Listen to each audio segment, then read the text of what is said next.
All right, episode 2 of the 72nd relaunch of this podcast known as Boots and Scarves. Welcoming back Stefan, Michael, Jessica, and Glassmack, Stuart McTaggart, Mr. All the way from Scotland. Shout him out. My name is Anton, the host with the most.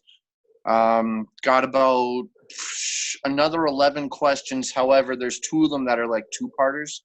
Okay, like an A and B portions to it. Plus, we also got a bunch of these questions were sent in from Bytown Boys members, except for Daniel. Daniel's not a member, isn't he? Not a paid member. No, not yet. No, okay. All right. Anyway, on with the show. This is it. Are you guys ready? Yes. Rock and roll. Okay. So, Stuart, I'm starting with yours, because I did write number 1 beside it, and I'll go in order this time instead of trying to whatever. So we're keeping to a theme this time. It's supposed to be Canada, CPL, that type of thing.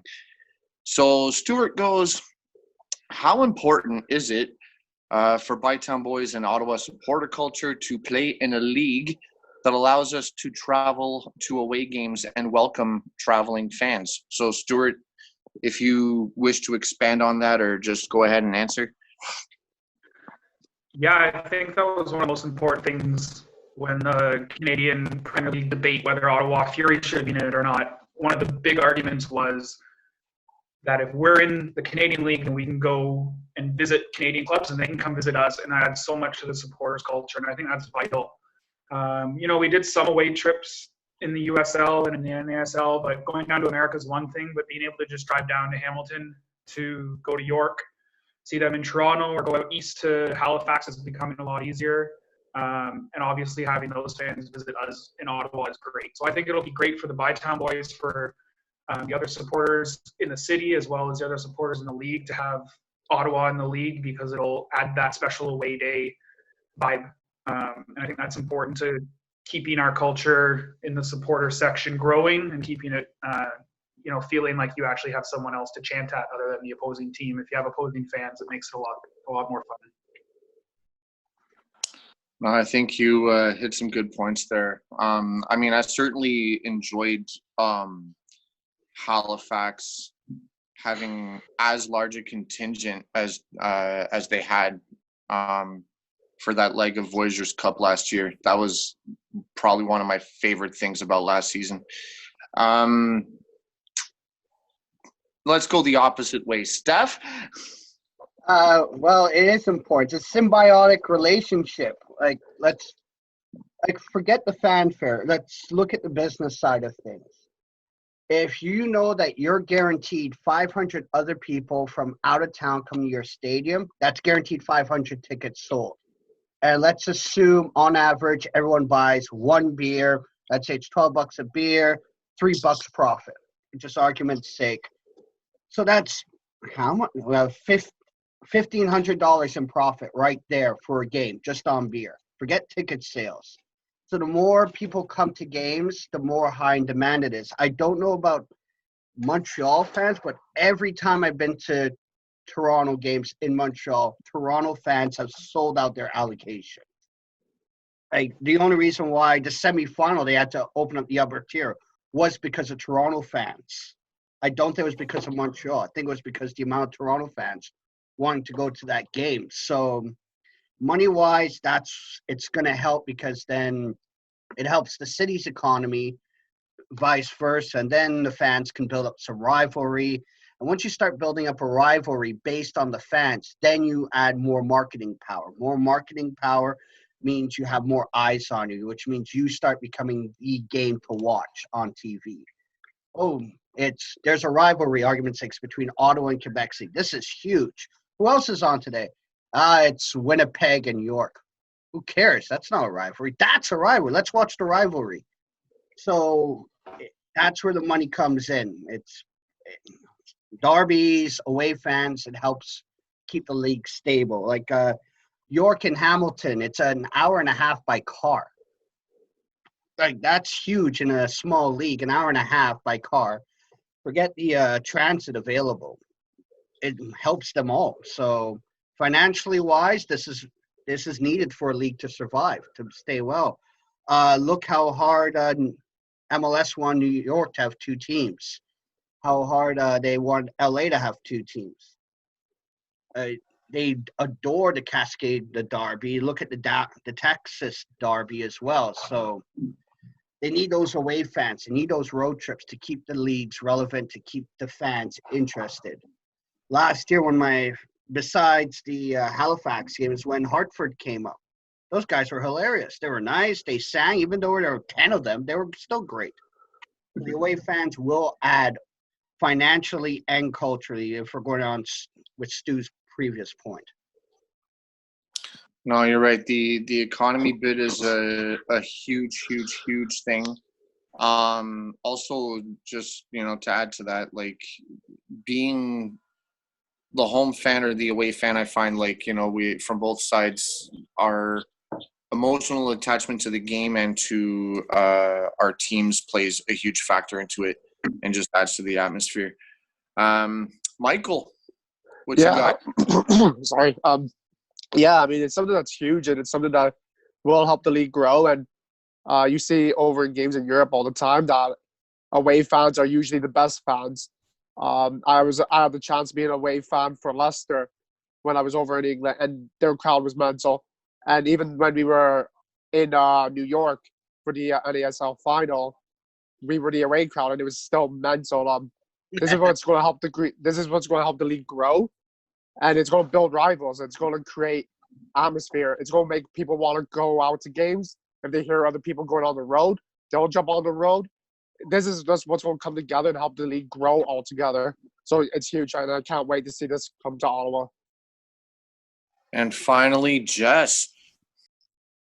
Okay, I think it's important with the league to have all of the traveling, and it will help, as Michael was saying, help the league grow.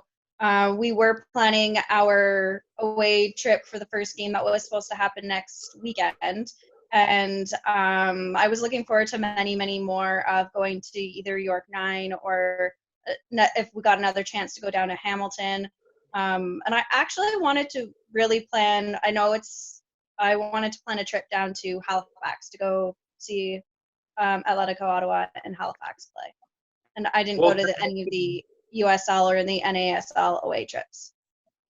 To add to that, I think that there's the cheap airline Flair who are offering cheap flights from Ottawa to Halifax and Ottawa to Calgary. Obviously, that was before all this happened. But those are opportunities, like you said, for fans to not only go to Hamilton or York 9 to go to Toronto, but you can also go to Halifax and potentially even Calgary on these cheap flights. I think it was like $64 round trip or one way maybe. But yeah, just to add to what you're saying, Jess. Yeah, we'll just keep in contact with Ben. He knows all the cheap flights.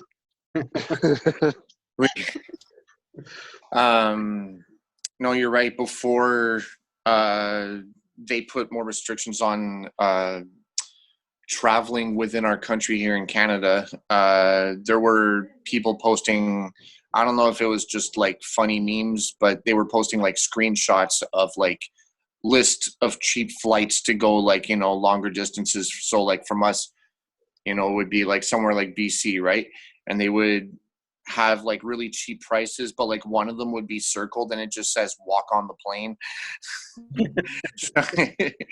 Anyway, so keeping up with the theme of traveling and supporting your club and all that, Nathaniel, shout out Josh. He comes in with a question asking, which city or area would you most like to get a CPL team based purely on road tripping potential? I think that's a really cool one to ask. So I'll go with Michael. So the first team that came to mind would be Gatineau. It's right across the border, and we got a really cool English-French rivalry there. It's really close. No one's missing work for it, really. You just go back home at the end of the day. And again, like you constantly see it. You constantly see it in hockey and anywhere in Canada, really. Even in the MLS, it's the Toronto-Montreal derby, right? That could be Ottawa State. If Gatineau gets a team, that would be a huge rival, and you'll see a spike of the CPL in the Ottawa area. It'd be huge. Alrighty, Glasmack. For me, I think it would be, I'd like to see a team in Laval. I think that the Quebecers would bring quite the culture. I think most of us, if not all of us, have been to Montreal to see matches, whether it's supporting Montreal or Toronto or just as a neutral, and it's a lot of fun. And I think having a team from Laval coming to visit Ottawa, or more specifically having Ottawa fans go visit Laval, it would be a great distance. It's not too far. You don't have to do it overnight, but it's far enough that you feel like when you get there, you want that beer, you want to get a bit rowdy, you want to have fun. So I think that would be great once we get a team, hopefully either in Laval or in and around Montreal. No, I agree with both of you guys. Gatineau and Laval would probably be really cool. I mean, Blainville has one, but they're in the Quebec Premiership, correct? Yeah. All right, so Steph? I'm going for Kingston. They got facilities there with you could go to RMC, Queens, or even St. Lawrence College. But the other thing is that area, everybody's used to driving everywhere. So they won't mind having a drive-in to come for a game. So to me, it's more or less, besides where the population is, where's a growing economy, and can they attract fans? And let's face it, you talk to people in that area and they say you're from Ottawa, they give you a weird look quickly because, like, oh, you're one of those stuck-up people. You don't know hard work mentality. Sorry, got that in Belleville. So, but it's that mentality of let's take advantage of it. And can you imagine now you're building up the rivalries on the 401? Kingston now has a shot at Toronto. And let's face it, those areas wouldn't mind taking a shot at Toronto every so often, including Ottawa. So use our transit to advantage. Plus, it's an easy via rail ride down there and back. For those of you who don't know, Stefan has a dream of many dreams, and one of those dreams is to fill an entire Via Rail car with just supporters. You know, bar to ourselves, the whole nine, tra-la-la-la boom-belay, right? I think that'd be fun. And Jess? I'm with Stuart and Michael on this one. I was thinking Quebec. It's not really that far, like Quebec City. You can drive in or take a train or the bus in, and I think that there is a rivalry that could happen there with traveling. Cool. All right, next up, we have a question, or two questions, one of which is split into two parts. Here's our first two-parter of the podcast. Sent in by a gentleman by the name of Daniel Duff. So shout out Daniel for this. His two-parter goes like this. 3A is, how and what steps should the club take to include the supporters group within the city to grow the Atletico Ottawa brand? B, and where do you feel Ottawa supporters culture rates within the CPL? I'll go Stuart.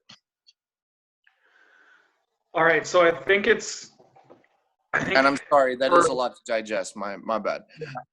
No, for Atletico Ottawa to really resonate and register with the Ottawa supporters culture, I think that they definitely need to do some marketing, which obviously doesn't help with this whole situation going on right now. But I think if they continue to do kind of what they had started doing, which was reaching out to the local pubs like the Senate on Bank, they had a little viewing party there for the Atletico Madrid game.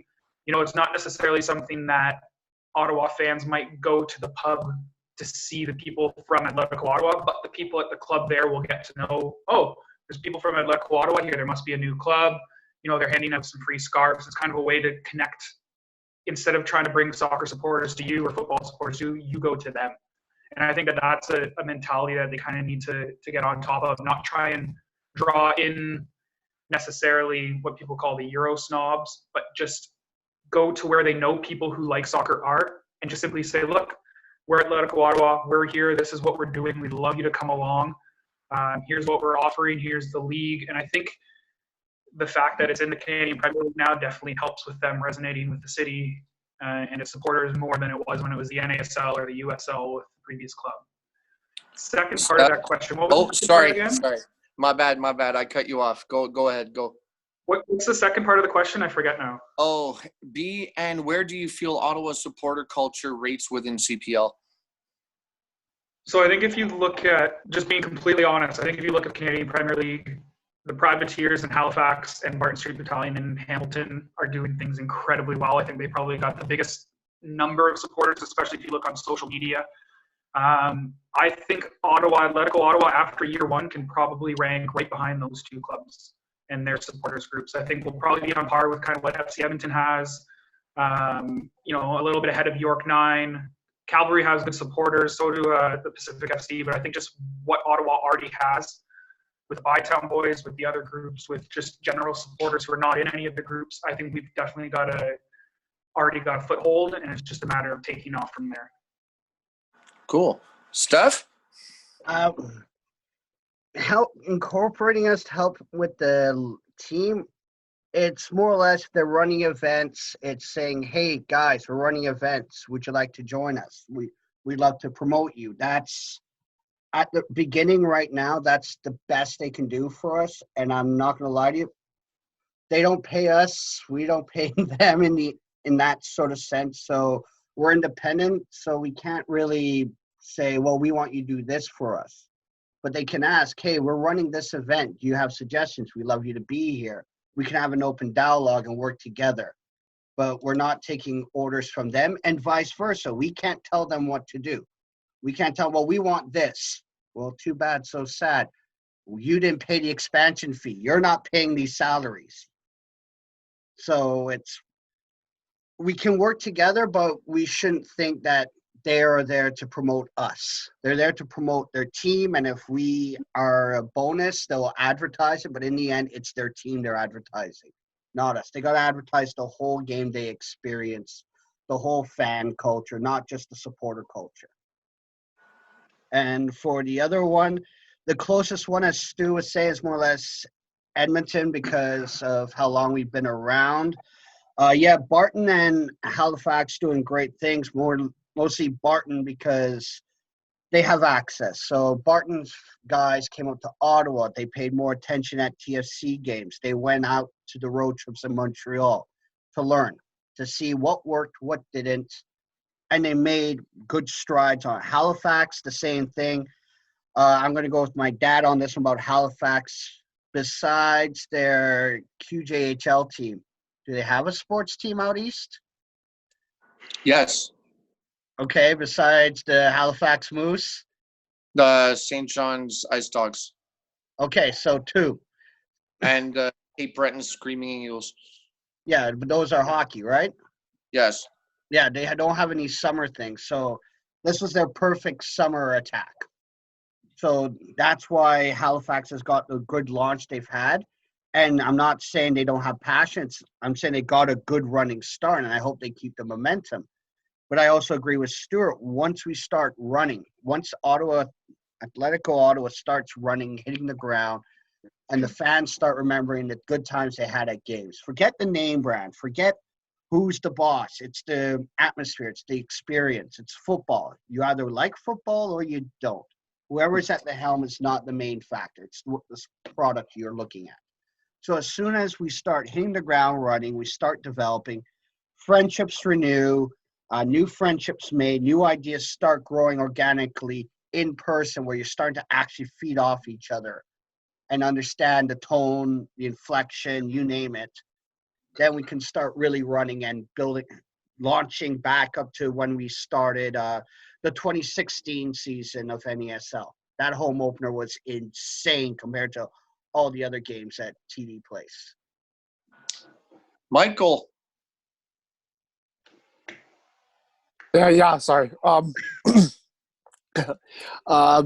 To me, I look at the NASL days where the crowds for us were at the peak, and what did they do then? I don't know if it's anything that the club did specifically, but for me, target the section that we're going to be in, target the support section, and try to get fans into that section. So when fans are at the game, and not necessarily in our section, but they can see the fun we're having in there and how big it is, we can see it expand through the arena, hopefully, if they do it right. I don't know if it's to offer cheaper tickets, offer maybe a discount on beer or something just to get into the supporter section at first. But I think if they target the supporter section in the first couple games, we can see a huge huge crowds, and I really do believe that the CPL will bring the crowds that we used to at TD Place. So to me, build into the arena, target the fans that are going, and they'll tell their friends how much fun it is to go, and hopefully to address. I mean, how many people went to the games when we were so successful just because of word of mouth? So I think if you get to that point, you start in the arena and then you build your way out because the fans will do the work, I think. Alrighty, and Jess. I have to agree with what Michael had said about targeting the fans and targeting the section of where we are, and trying to get the people that are in the section that are general admission to join us, our sections around us to come in and join us, and to develop it that way. Cool. All right, and then Daniel's second question, Stuart, if you want to start off. What are the supporters groups across the CPL doing that Ottawa should adopt? Or is there anything that they can adopt? I'm not sure there's necessarily something we can adopt, but I definitely think that we can look at what other clubs or what other supporters groups around the league are doing that's beneficial, and not necessarily trying to copy that, but seeing if similar things can be applied in Ottawa. I've always been a big person on the supporters groups being a very big part of the community. And I think if you look around the Canadian supporters groups, they tend to do a lot more charity work, a lot more raising funds, helping out the community, supporting people within their community who might not even necessarily be soccer fans. You didn't see that a whole lot in the USL supporters groups. And that's something I've definitely seen quite a few of the Canadian groups do, and that's something I'd love to see Bytown Boys continue to do, because it's something we've always done. Is give back. We're not in this to profit. Any money we get usually just goes right back into the group, or right back to charity, to the local people that we help out. I think that that's the big thing for us, is just making sure that we, like the other supporters groups, really connect with our community and help hold our community up and be proud of what we have. Michael? Same as Stu, really. Nothing really stands out that's something that we should adopt or anything really that different. Being involved in the community is something that obviously I would agree with. But other than that, I think he pretty much hit it on the nail. Steph? Yeah, I don't really pay attention to the other groups except for Barton. That's because of Mark Reish and Alan down there in Hamilton. One thing I wanted to try, I don't know if I still can, the night before their home opener, they had a big party night where all they did was practice the new chants. So everybody who came there, even if they weren't going to sing the section, knew what the chants were.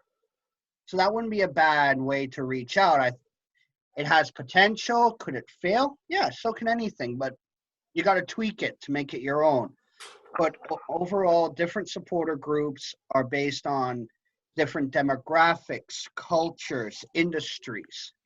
So you have to learn how to play to your audience, as it were. The closest Ottawa's going to have really is Edmonton, because Edmonton was chosen as the provincial capital, where, again, Ottawa, chosen as the Canadian capital. Where's our other industries? So, Jess?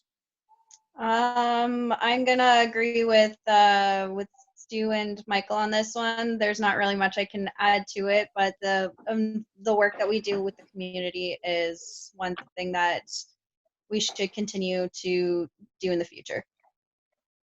Cool. All right, Michael, this is your section of the thing. So he sent us more than what we've chosen for podcast, just as an FYI. So, Michael, first one, who are you most excited to see Ottawa play when a season kicks off? Hopefully this year. Yeah, hopefully. For me, obviously, I'm super excited for the teams from Ontario to come, get the fans in the doors with their away fans anyways. But for me, I'm more excited to see Edmonton. We have such a big rivalry with them when it goes back to the NASL. I'd love to see that rivalry get sparked again, and I hope to be a big thing for us. Obviously, I know the Ontario derbies, they'll be exciting, and I think they may take over what we have with Edmonton. But if you look at history, Edmonton will always be huge for us, I think. And I'd love to see that rivalry kick off and be what it used to be. Because, I mean, for the longest time, that was our derby. It was the Canadian derby in the NASL. So I'd love to see that get the fire back. Steph?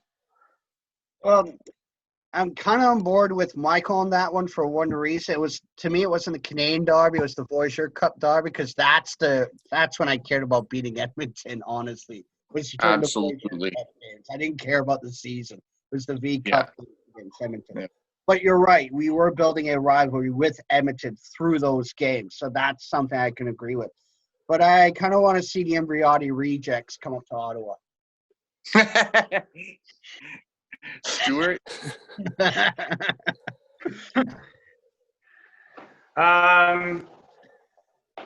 like I'm just so excited for something that's kind of new here, compared to, Fury kind of dug its holes in certain places and got stuck. And I think with Atletico Ottawa, we've got a brand new chance for something new with the supporters culture.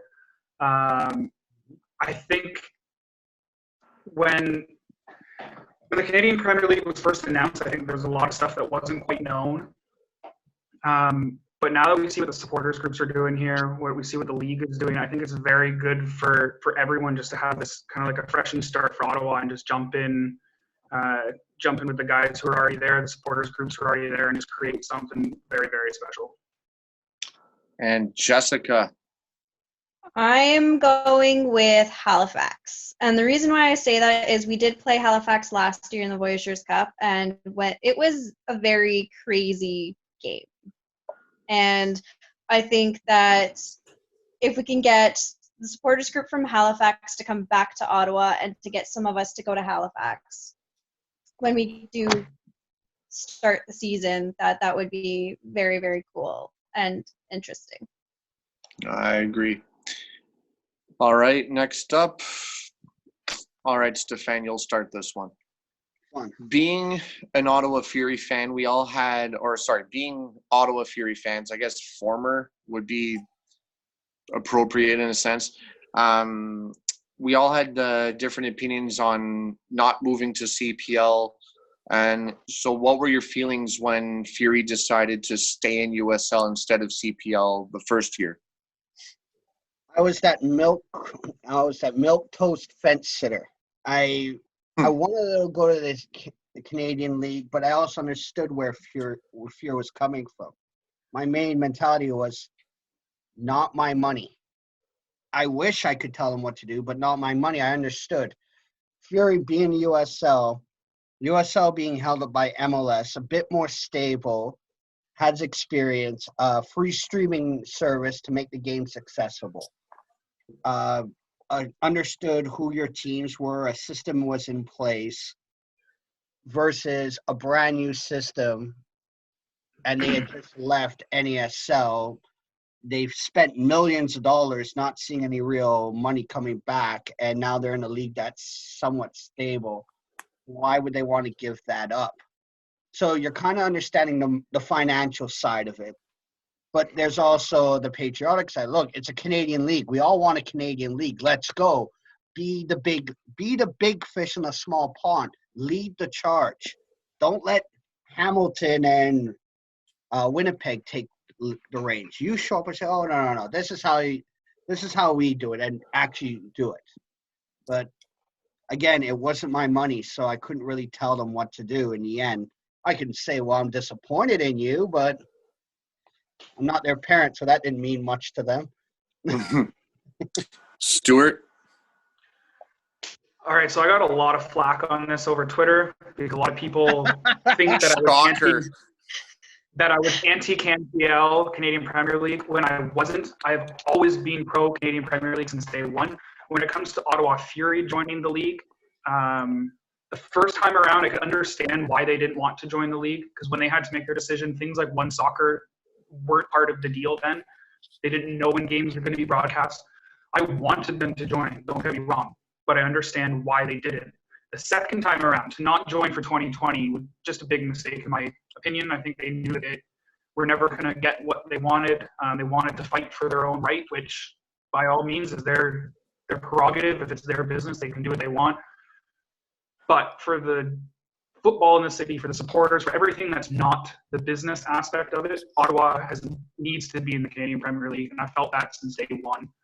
I'm just sympathetic to some of the issues that Fury had, but that was in 2018. In 2019, they didn't act on it properly, and now we have a new club, which I'm very, very, very excited for.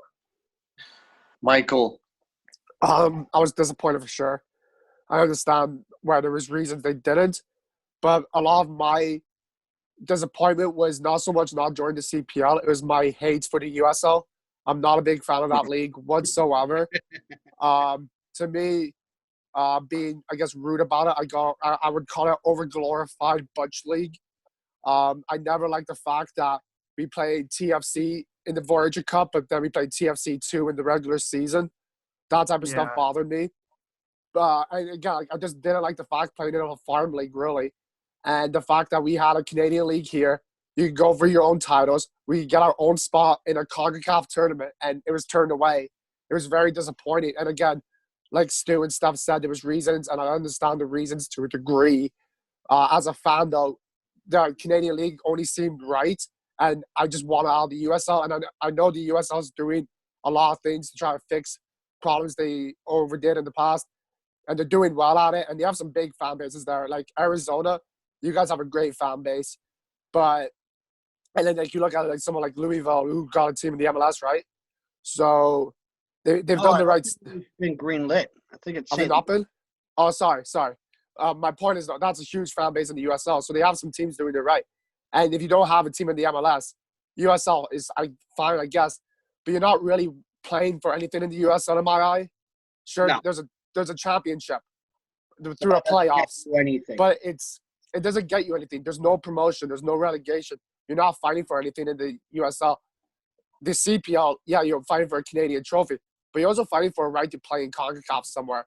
So it was very disappointing, and I'm really happy that we finally have a team in the CPL. And Jess.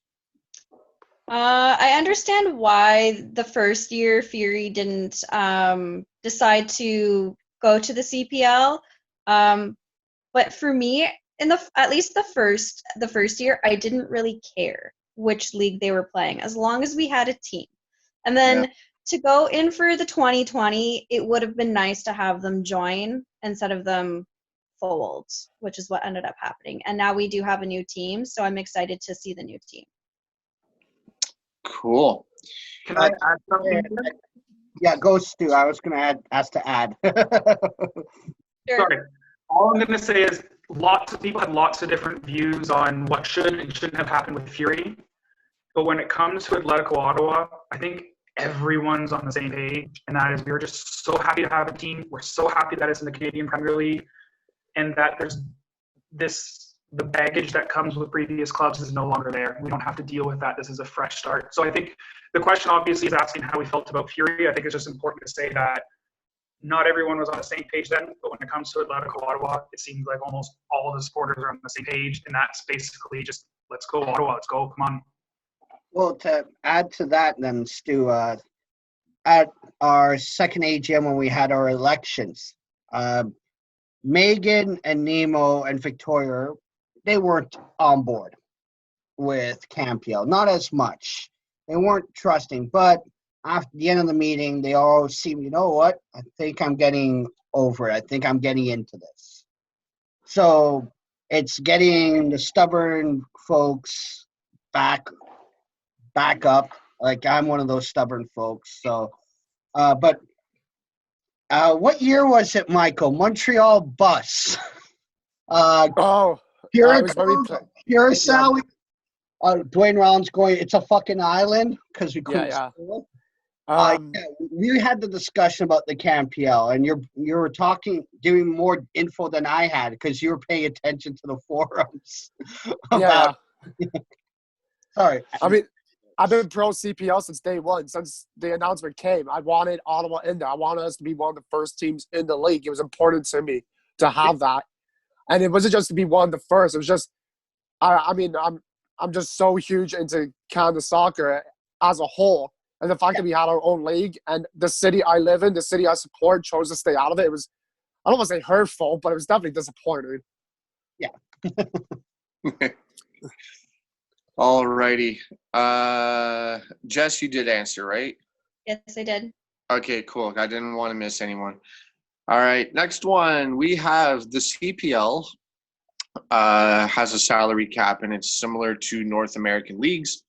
Over time, would you guys like it to go in the direction of MLS type salaries or Europe's financial fair play? And I'm going to start with Steph. Does MLS even know their salary cap system? They got TAM and GAM, then they got DP money, and then they got a salary cap, which is not for the team, it's for the league. So, yeah, I would compare to the NFL where they have a minimum and a maximum cap. But I prefer having a financial fair play. I'd rather allowing teams to determine where they spend their money versus, nope, you can only spend this much versus, well, you know what? We have decent facilities. Why are we having to spend? We have extra money. Why can't we spend it on the player? No, you spent your money's worth, but I have extra money. If you're in the clear, if you're not in debt, if you can afford to buy Twinkle Toes, go ahead, buy Twinkle Toes. But if you can't afford it, don't buy it. It's simple economics. But yeah, I'd rather us go to. But if you break it, do you buy it? Well, he breaks it all the time, anyways. All right, Michael. To me, this is solely based on my opinion, and my opinion might be wrong, but I think it depends if they go I think it depends if they go on the promotion relegation route. If they go in the way of the promotion relegation, I think you look at more of like the MLS. But if we go promotion relegation, I think we go towards more Europe way. But if we stay in a single top flight and it's just the Canadian teams that we have, and it grows and it's just like a League One, like the MLS, I think we go the MLS route. More of a salary cap, I think, would be maybe better for the league if it's in that situation. So it's just more fair throughout the league. Where fair play, you'll definitely see the money rise and take over the league. Stuart. So I've always been a purist. I like it the way that it is, not the way that it's done in Europe originally. But I understand the need for some sort of salary cap, not to tell teams how they can spend, but just to keep spending in check. I think you saw that in the NASL.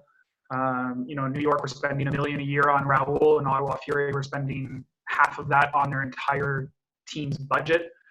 I don't want to say it was unfair, but at the end of the day, New York and Miami spending so much money compared to the other teams is kind of what caused other teams to want to leave.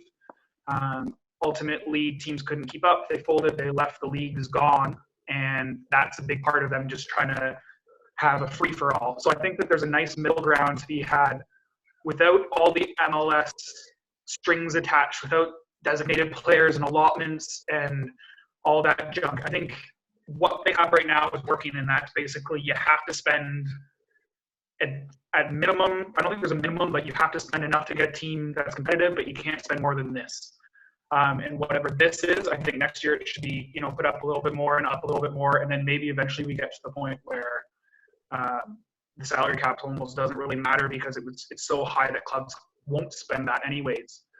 But I think the more Canadian players you see coming up through the league, the more they sell players on to other leagues like Borges and Waterman, the more you're going to see players ask for higher salaries. So the cap is going to have to go up. And I think it's just important for the league to manage that appropriately. But I wouldn't want to see any other regulations other than this is what you're allowed to spend. I don't think they should tell them how they can spend their money, what players designated, all that kind of stuff. I'm not a fan of that. Jess, what would you like? I will admit I don't know very much about the whole salary cap. I'm aware that there is a salary cap, but to figure out what would be best, I have no idea for the league or for all the teams. So we'll just flip a coin. He does that for tournaments, okay? By the way, that question was from my brother, Brandon. So shout out to him. Brendan, man. The lesser of the two twins, but don't tell him I said that. Don't Don't worry, he watches. That road trip in the Fiat, I tell you. He knows I love him. All right. So, Stuart, I'll get you to start off the next one. How important is it to grow the CPL when the Canada men's teams is the national team is already getting better with players like Davies, for example, playing in Europe? So I think it's hugely important for the Canadian Premier League to be successful, to help the men's national team grow. You can look at one way of looking at the roster for the Canadian Men's League is most of them seem to play in Europe or at top teams in the MLS, not the Canadian Premier League. So how is the Canadian Premier League helping? And the answer to that is players like Alphonso Davies from Edmonton came up through Vancouver, and then Jonathan David from Ottawa came up through the Ottawa Internationals. And I don't want to say he was lucky, but he was given the opportunity to go to Belgium. Ideally, the Canadian Premier League will snatch these players up when they're young, before their stars, can notice that talent, can get them playing professional football at a younger age, which will help them get to their highest potential. Going to Europe, you're not guaranteed a top spot. I think in the Canadian Premier League, you can get a lot of these players playing at a higher level earlier, and then they can move on to Europe or elsewhere to help out the Canadian Premier League. But I think the best way to look at it is I think the Canadian Premier League are like gold miners, and they're going out and they're digging up all these little bits of gold that wouldn't have been found otherwise. And by digging up that gold, they're able to increase the value of Canadian soccer altogether. Obviously, the gold being young star players. Steph. All right, so we're talking about David and Davies, and fine, even though we didn't really approve of him last podcast, Cal Lauren. But that's a handful of players. Who remembers Gold Cup Haiti or last November in Orlando?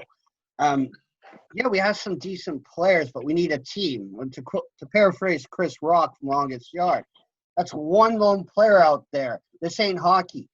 But the CPL is not to create the next great. What the CPL will do is to open a spot for that next great to go through. So let's say Jimbo plays for Nice in France. He's average, but we got Anton in Manitoba who's a bit better than Jimbo. And all of a sudden, Campiel says, well, we're going to take Sean. And then Nice notices, hey, want to do a straight swap? You'll get your Canadian for a Canadian. And the better, younger, promising Canadian gets the spot. What the Campiel will do is create the opportunity for, I hate to say it, average Canadians to come away from these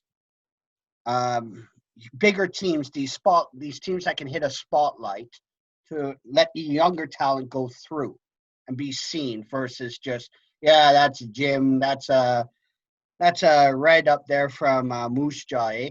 Yeah, so we'd rather have Red from Moose Jaw playing in Canada versus Jimbo, who looks like he's gonna be at least twice the player Red ever was. So that I'm on the lines of Stuart on this one. I'm not as positive at the initial, but the end game, I think we're on the same. This is going to give them a launching point.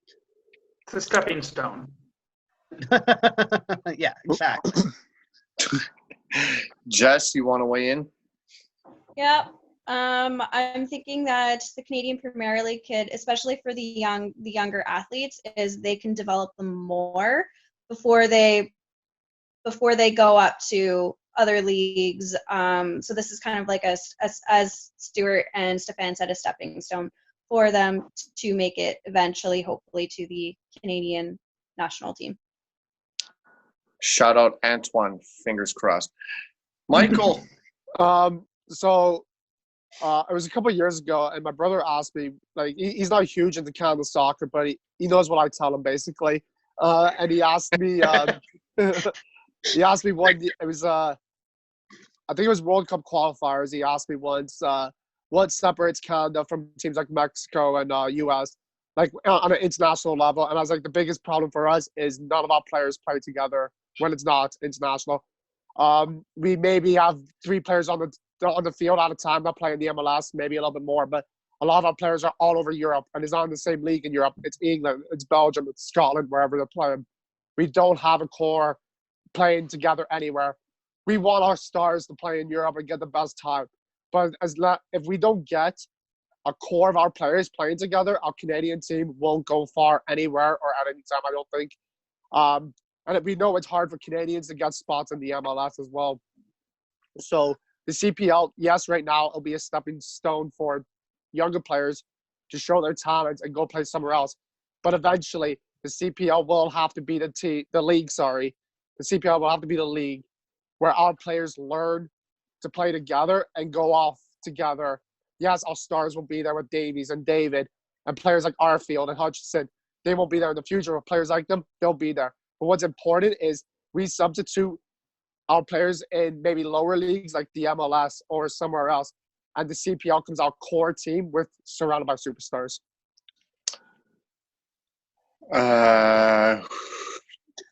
Who did I wait? No, I didn't skip over anyone. I left you speechless.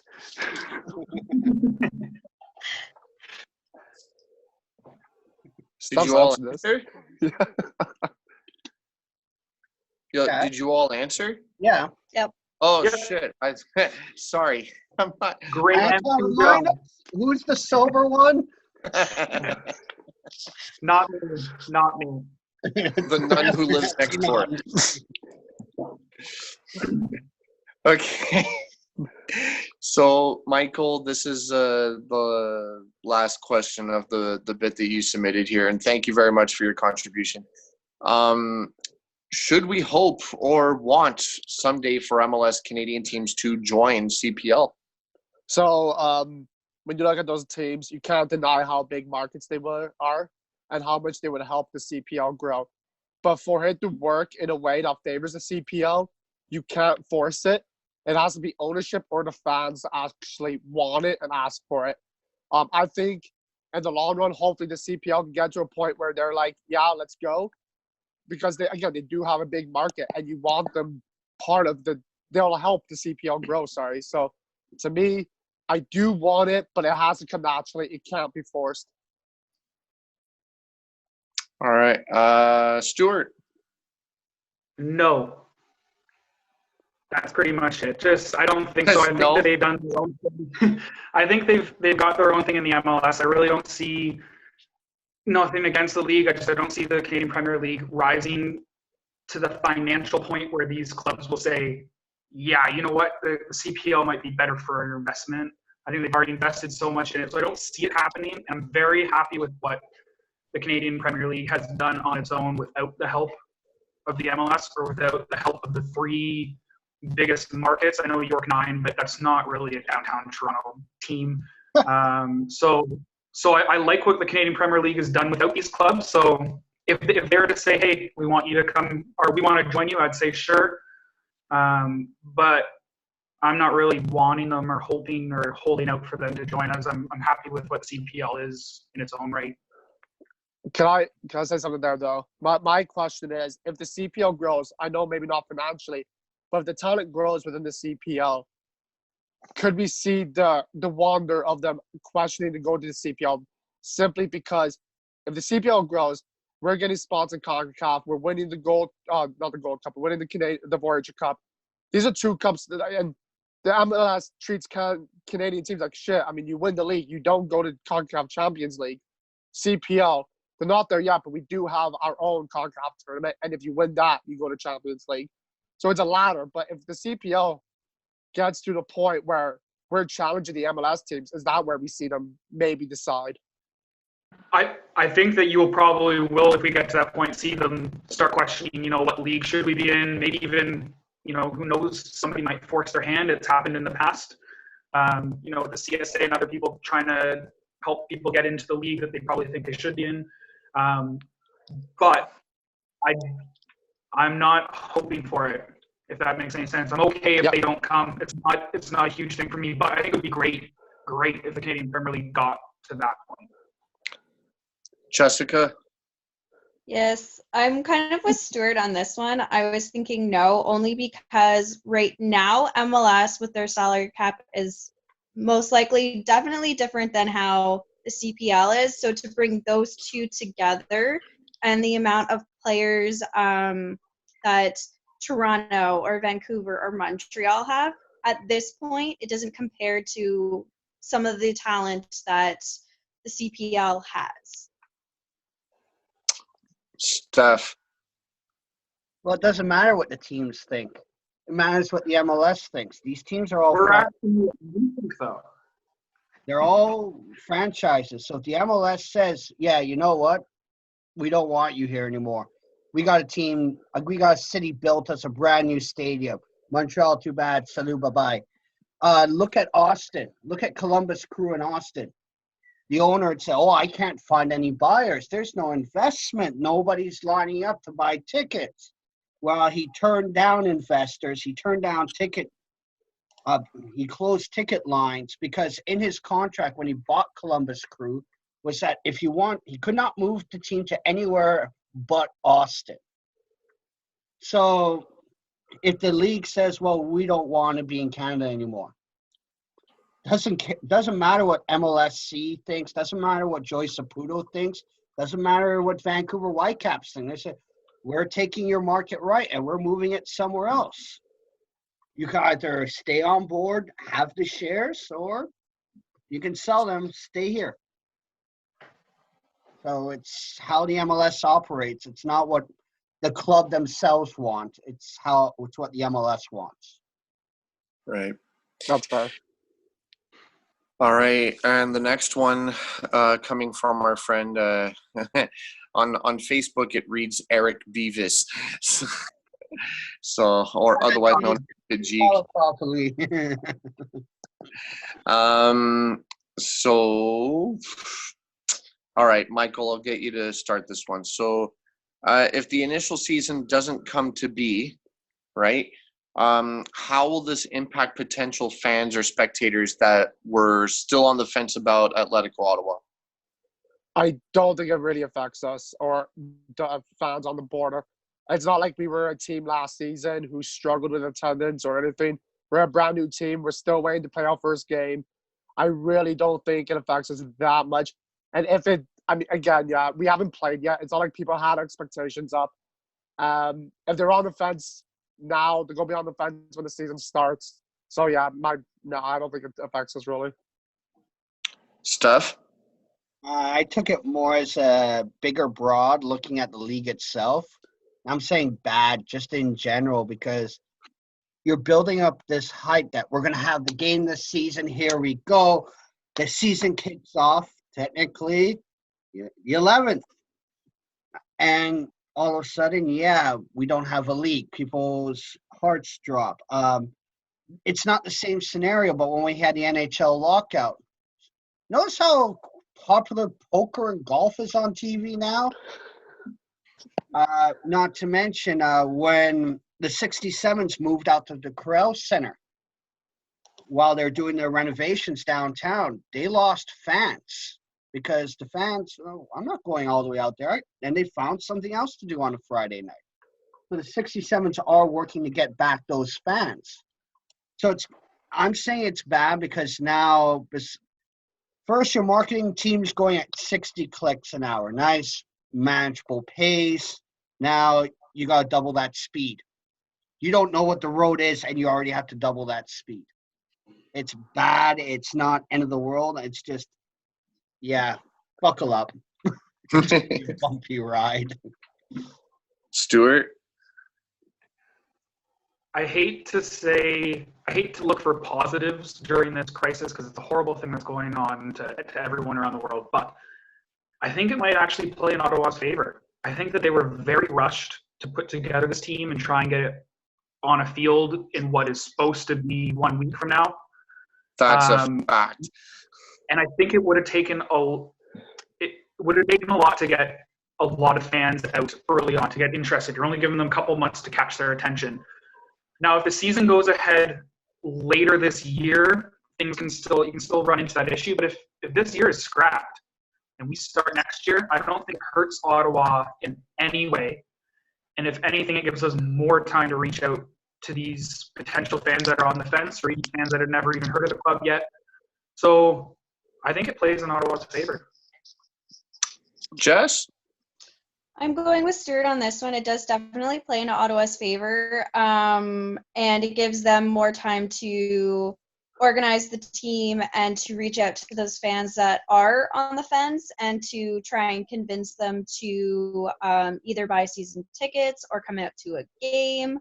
But I also don't think that it really matters that if we have a season or not. Like, I don't think it's going to affect us. All right. We've come down to the last question. This is also a two-parter, so technically the last two questions.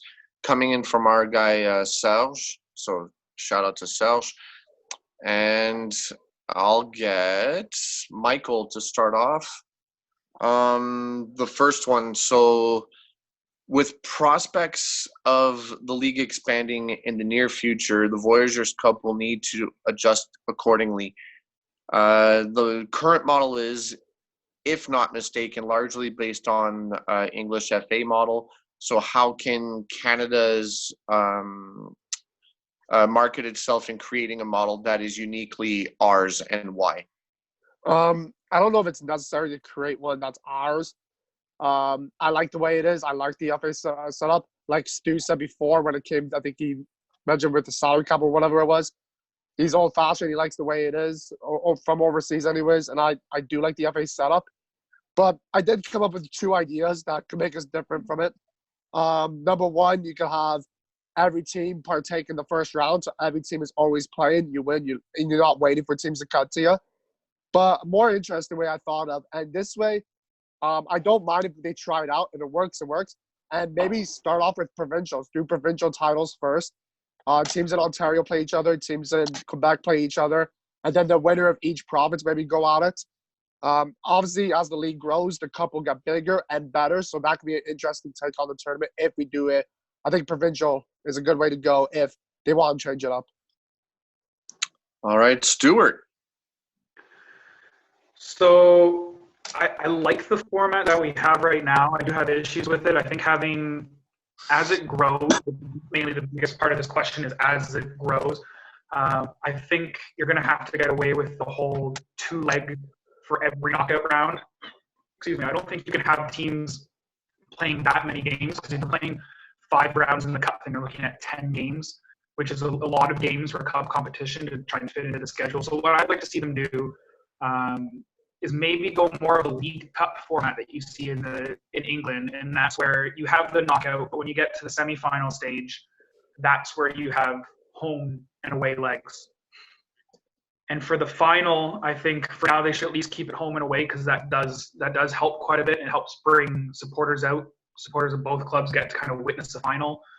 But I think getting rid of the 2 legs for the early rounds is probably the best thing to do. And I'm going to kind of go against the norm here, but I think it should be the lower seed team who hosts the home games for the Voyagers Cup. So if Toronto is playing Blainville, I think it should be Blainville that should host Toronto. That gives the smaller team a bit more advantage. And it also gives them the chance to host some big clubs. And I think that's a big thing about the Voyagers Cup is you look at clubs like Calgary got to host Vancouver last year. Ottawa's hosted, Toronto twice, Vancouver once. It's great to have those big clubs come to us. And that is what makes our season for the most part, is when these other clubs or these big clubs come to us, not necessarily when we go to them. So I think giving the smaller clubs the home game, or the lower seed clubs the home game, would be an interesting way to look at things. Steph? Well, one, we're not really based on the English model, because the English model really does have this thing that we have in Canada called distance. Like, our biggest rivalry in Canada is Toronto, Montreal. What's that? Southampton to Newcastle? So, but in a way, I'm with Michael on this one. It's going to be region based. It has to be. You got to think about costs, especially for the smaller teams. Mark Gowdy spoke about this when we were playing Halifax, with how heavy the schedule was in the USL and potentially the CanPL is you can't have home and away legs. I don't mind Stewart's idea of the semifinals being home and away.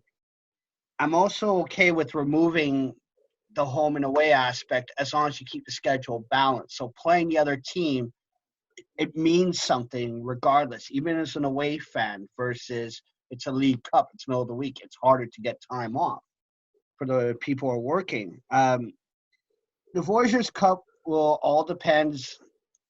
It's a bigger, the whole system's a huge cog. It's one part. So to me, it's how is the Voyagers Cup going to be affected?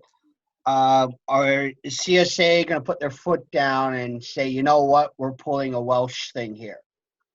Toronto, Vancouver, Montreal, you want to stay in the MLS? Yeah. Okay, well, you can play in the US Open Cup. We're only having the CanPL, League One Ontario, the QSL, and I think BC's starting their league soon. So there, we're only going to have those teams. And if you don't want to play in our league, you're not going to play in the Cup. They could go that route as well. So it depends on the MLS, how the playoff system's going to work, and how well balanced the schedule is. But Stewart's right on removing it to one game, but also the smaller team having the game. Because let's face it, that's money in those teams' pockets that they need. Okay, fine. We can argue about the attendance at the Vancouver game because they had a BOGO sale for the women's game coming up the next week, I believe. Yeah, it was the next week against Brazil.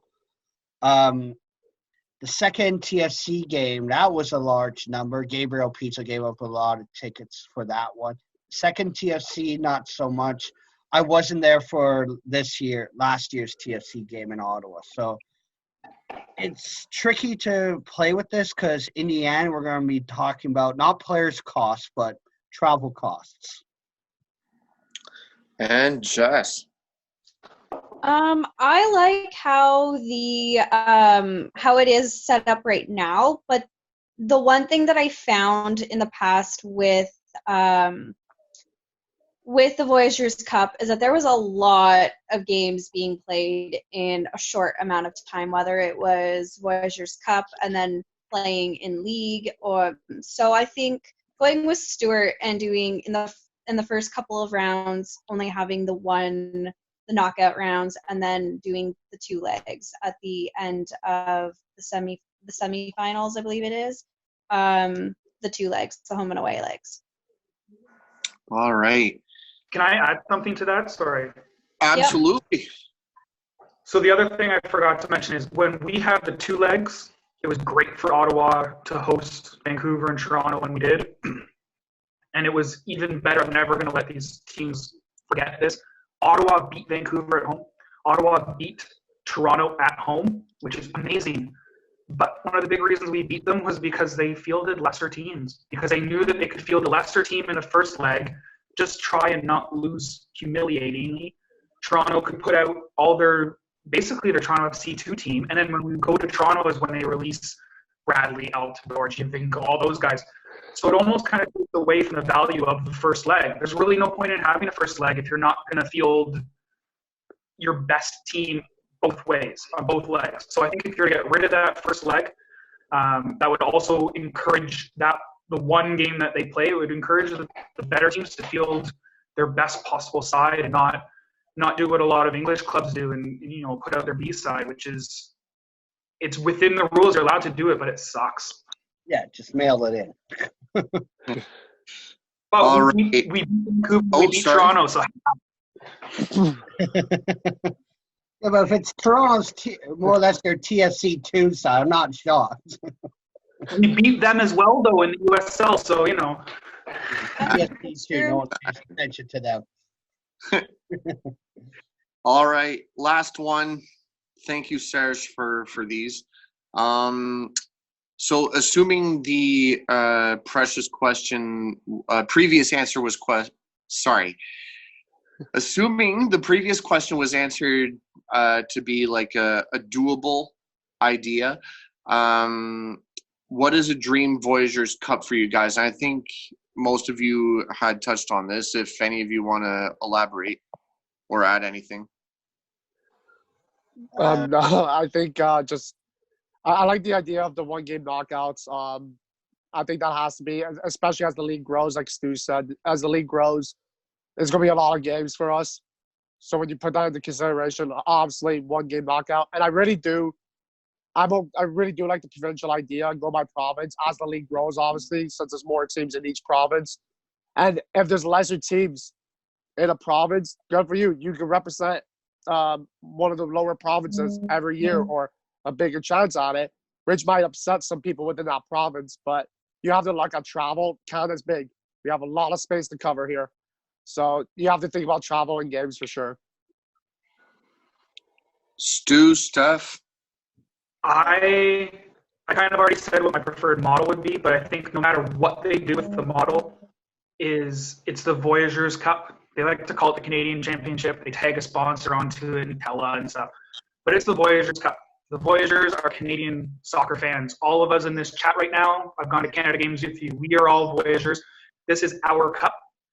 I think whatever model they do, they need to put both the football and the supporters at the forefront of what is best. So that's where I said I think it would be better for Blainville to host Toronto than the other way around if it were to be a one-legged tie. And I think that's because that's putting the fans first. And any model, I think the Voyagers, the supporters, the fans need to be considered. Now, Stuart, on that one, would you go into extra time then shootouts, or you just do the replay away? Like, I'm just trying extra time and penalties, and after 90 minutes, away goals don't count. Okay. It's just that's how I would do it, and then it goes to penalties. I think Curious, And Jess, do you want to add anything else? Nope, I'm good. You're fine. Yep. Well, thank you guys for your time. To the people watching, thank you for taking time to give us a watch, a listen. Before we log off, can I just make a couple plugs? I was gonna start it off, but yeah, go ahead. No, go ahead. You go ahead. Go ahead. No worries. Actually, well, first of all, thank you, Stu. Time zone differences, you being in Scotland, us being here in Canada, but we appreciate and love your unbridled support and input, help, all that stuff. Yeah, big hearts. Shout out to you, Jillian, and the dogs for sure. What else? Stuart had started a Twitter handle for us. You want to plug that in, and other things you wanted to mention? Yeah, that's all I was going to say is go follow us on Twitter at Boots Scarves, all one word. You can also follow the Bytown Boys Twitter page. Highly suggest following that. We have a Bytown Boys Facebook group. That's where we kind of post some of these questions you've seen and you get a chance to to ask questions of us to put into the podcast. We're hoping to have some guests on soon, some players, some supporters within the Bytown Boys. We want to hear from everyone within the group. This is very much a supporters group podcast. It's not just the five of us, but go follow those accounts, join the group on Facebook, and that's the best way to stay involved with the Bytown Boys while we are unable to meet at the pub and drink, because that's what most of us do best. Also, shout out Michael and Brandon actually for their questions. Serge, Eric, Josh, and Daniel for theirs too, for their questions today on the episode. Also plug in Michael's channel on YouTube with his videos. Go check those out because they are stellar, funny. It's a nice break from the day, even though the days are usually boring. I don't know if Michael, if you wanted to talk more about that. Yeah, you can find me at Michael McCall on YouTube. I can put a link in the description if you guys like. Go check me out. Thanks. Thank you, Anton. No worries. And thank you, Jess. Thank you, Steph, for your time, for your input. Anyway, this is me, Anton, also known as Koichi, signing out. Have a good one.